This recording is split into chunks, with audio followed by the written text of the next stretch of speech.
Bien le bonjour. J'allais chercher de l'eau et je me suis dit, je vais vous montrer un peu la faune ici.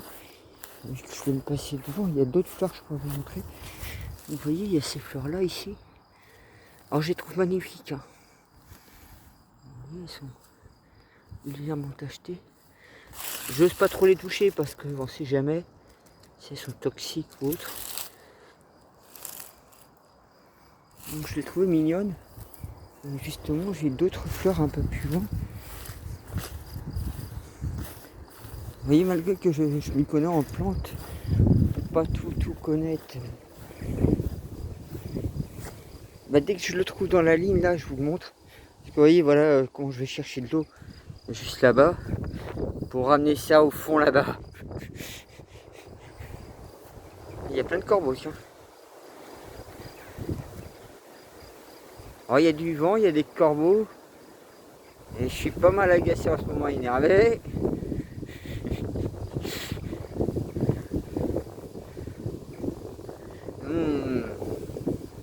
Il doit se passer quelque chose. Donc elle était juste là, voilà. Celle-là aussi que je trouve elle est belle. C'est une belle fleur. Je sais pas non plus ce que c'est.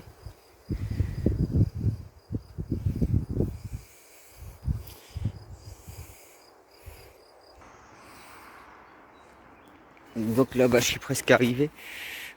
Ouais, vous voyez comment l'herbe est haute en plus. Donc ici, en fait, je sais pas si vous voyez quelque chose. En fait, ici, c'est mon carré fraise des bois. Il y a plein de petites fraises des bois ici.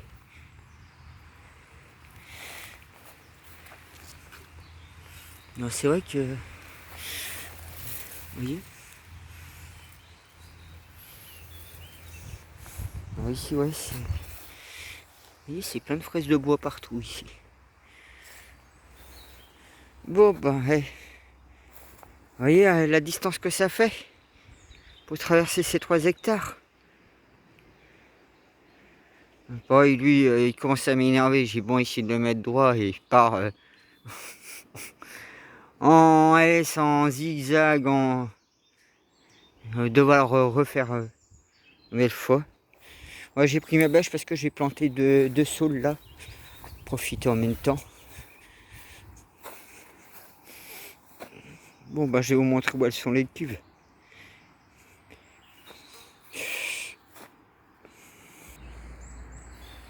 Bon, voilà. Voilà où est ma dernière réserve d'eau.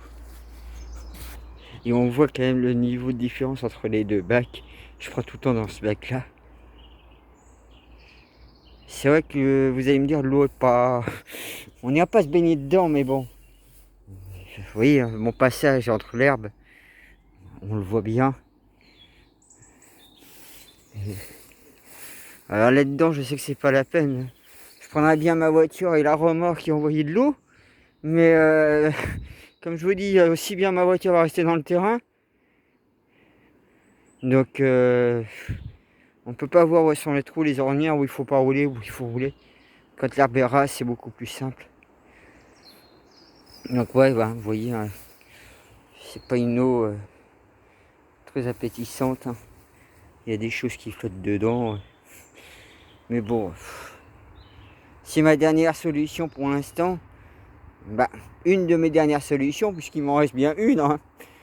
Marteau burin. Hein. Et finir ce puits, mais bon. Il faudrait que j'arrive à trouver, je sais pas, un moteur qui me booste à 10 000 à l'heure et en 3-4 jours faire ce putain de trou, mais bon. Désolé pour le langage, mais... Puis j'ai bien tenté par plusieurs techniques. Hein. Malheureusement, si l'orage de l'autre jour, il aurait donné de l'eau, j'aurais pas vidé ma cuve. J'ai quelques gouttes d'eau qui me tombent, mais bon, vous avez bien vu la cuve que j'avais au fond, où je vous montre dans l'autre vidéo là. Je vous mettrai après.